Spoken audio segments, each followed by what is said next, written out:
Bike riding can become a really expensive hobby. Just to be clear, it absolutely doesn't have to. You really can have just as much fun on a £1,000 bike as a £10,000 bike. However, most riders will decide they want to invest some cash on a few upgrades somewhere along the way. We're going to have a look at the areas that are the most cost effective. Where should you spend and where should you save?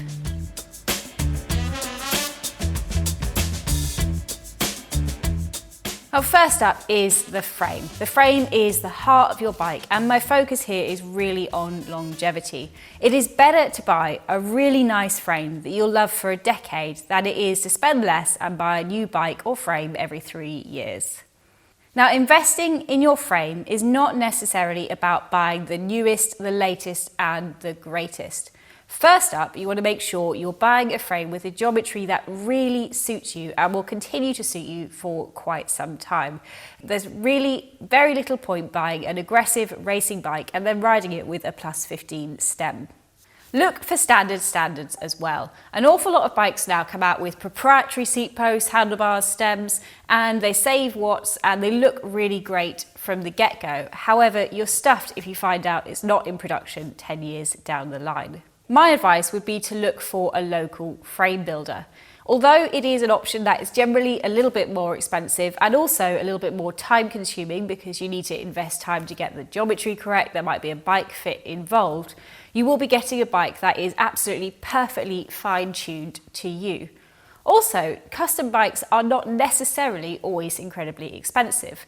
Though they will be more expensive than entry-level frames, actually in many cases they are coming in same price or even cheaper than mid-range options from the really big bike brands. Finally, if you are going to invest in your absolute dream bike, then it might be worth considering the extra hurdle of having it faced before it is built up. This way you'll know that your components are hanging on a perfect frame.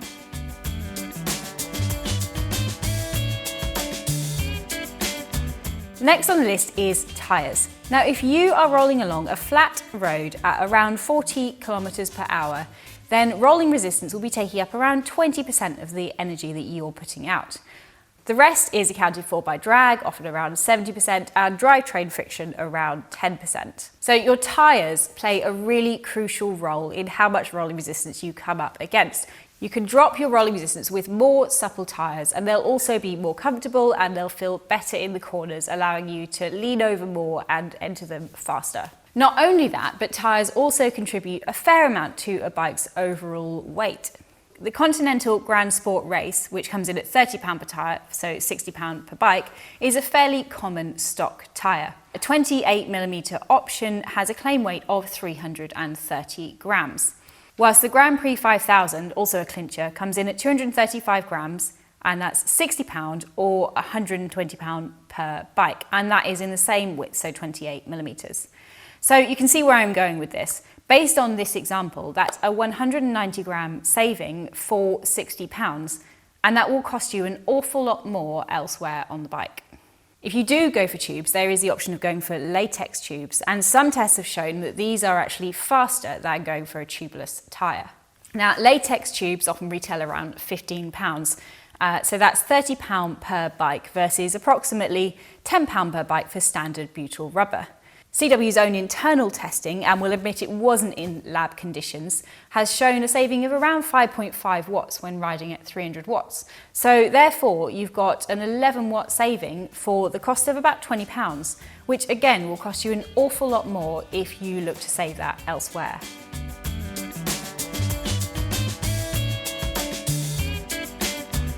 Third up is wheels.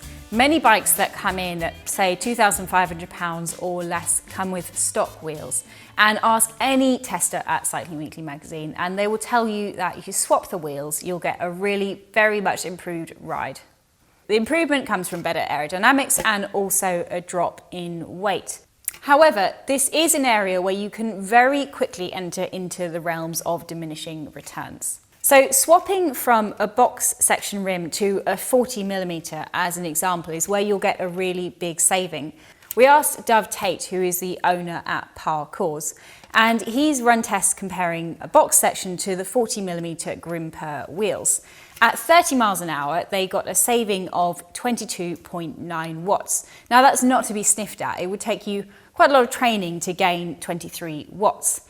However, moving to the Chrono, which is a 77 at the front and an 86 at the rear, only gave a further uplift of 6 watts, again at 30 miles an hour.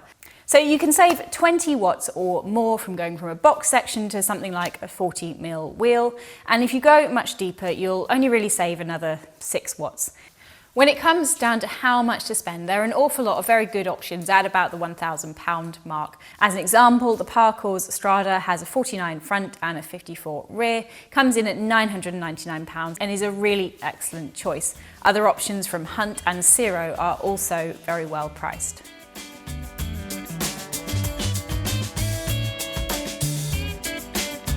Now, the seat post alongside the tyres is one area where you can find extra compliance without sacrificing stiffness at the frame. Countless tests have shown that carbon seat posts provide greater deflection and vibration dampening versus aluminium alternatives. And you'll get more flex out of the seat post than you ever will from the frame. Now, of course, carbon seat posts are an awful lot more expensive than aluminium options, ranging from £150 to £200 or more versus around £50 for aluminium. But if you are riding long endurance miles, it will make a difference. Some bikes come with fancy proprietary seat posts, but they will lock you into using that seat post and that frame ever more. If you have a bike with a round seat tube at a 27.2 standard, there are an awful lot of very good options. The Ergon CF3 has tested very well in the past and it comes at 27.2mm, and we found one at Sigma Sports for £169.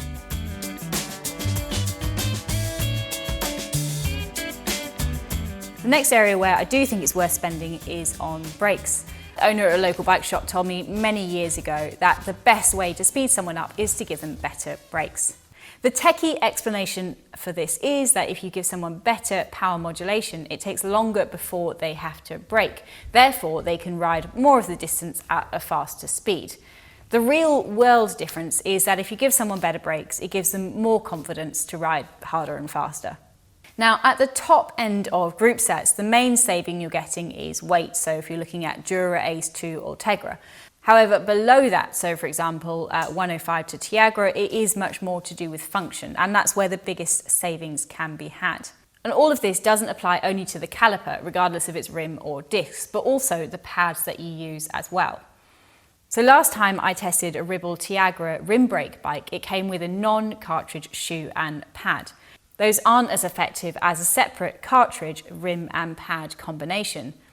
I swapped on an alternative Shimano Ultegra shoe and pad, which comes at an outlay of £46, and tested the difference in braking distance.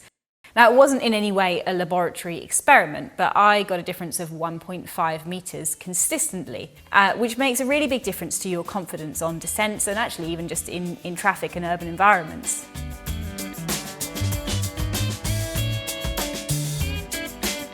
So the final area that I've got down for spend is actually the result of some very recent testing we've been doing at Cycling Weekly.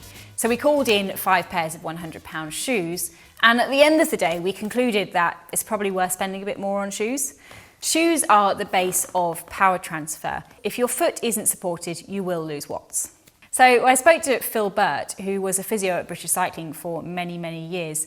He told me that although the foot and ankle obviously doesn't generate any power in itself, all of that comes from the quad and the glute. If the foot isn't properly supported, it will move around and therefore it impacts power transfer elsewhere. When we tested cheaper shoes, we found that they were much roomier, and when we asked brands around this, they said that they do that because people buying more entry-level shoes want a little bit more space at the front. They want to have a more trainer-like feel. However, when I asked a podiatrist who works with an awful lot of competitive cyclists, he also pointed out that they certainly have a reason to want to give you an incentive to spend more on your shoes. And the fit definitely is better on the higher end shoes. These are the Specialized S-Works that I've been using for years, as you can tell by quite how worn they are. And I have to say it was very nice to get my foot back into one of these. Of Of course, top-end shoes come in nearly at £400 these days, and we're not suggesting by any means that you need to spend that amount. When we tested the RC5s, which come in at about £150, we found that those offered a really big performance uplift over the cheaper options. So those are the areas where I think splashing out really will give you a genuine performance uplift. So where are you better off saving? Before we go on, I do want to caveat that there is no judgment here from Cycling Weekly. If you've purchased these things, then we're sure you enjoy them. And actually, there are things on this list that I have splashed out on myself.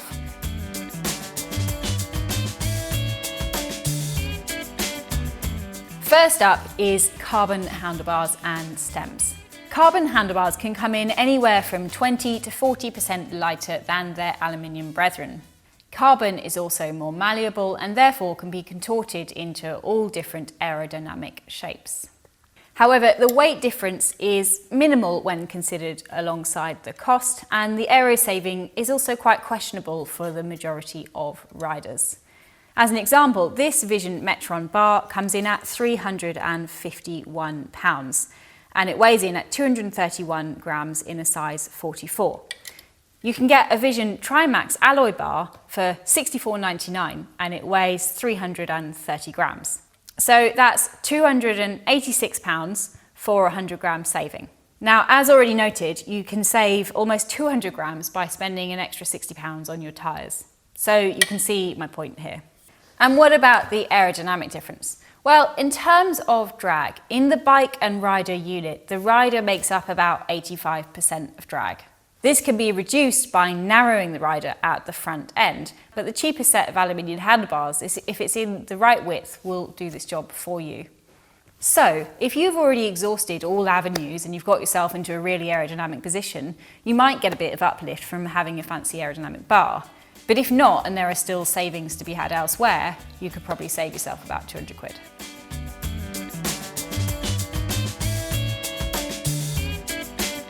Next up, we have a fairly broad area, which is super lightweight components. A really good example is the Cellitalia SLR C59 perch. This weighs in at 63 grams, so obviously it's a lot lighter than your average aluminium railed saddle. However, it will set you back £449. Unless you particularly want the feathery caress of carbon against your undercarriage, then this one falls into the marginal gains category for us. Another one that comes into this category is lightweight carbon bottle cages, and I'll admit that I've absolutely succumbed here. So I have the Snelly Mike Ryan bottle cages on my bike, coming to a total of £100, which is really quite ridiculous, but it's purely aesthetic. I just really, really love the design, and a £2.99 bottle cage would absolutely do the job.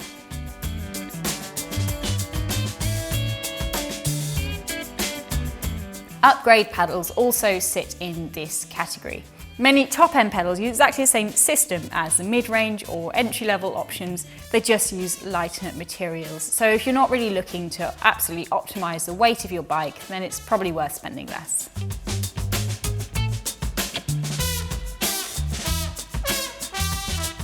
Next up, we have a slightly controversial one potentially of electronic shifting.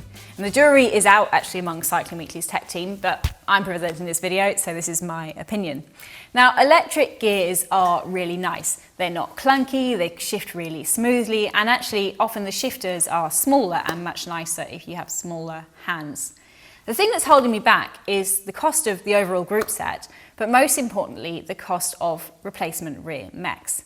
Now, it's rear mechs that very often are damaged in crashes, they're sometimes damaged when you put the bike in the car. Of course, the prices do come down as you move down the ranks. So clearly, Dura Ace or SRAM Red is going to cost more than Ultegra or Force. However, as an example, SRAM's new ETAP AXS Max Rear Derailleur comes in at £610 or $710, not including a battery. So it's looking like a pretty bad day if you bend that rear mech.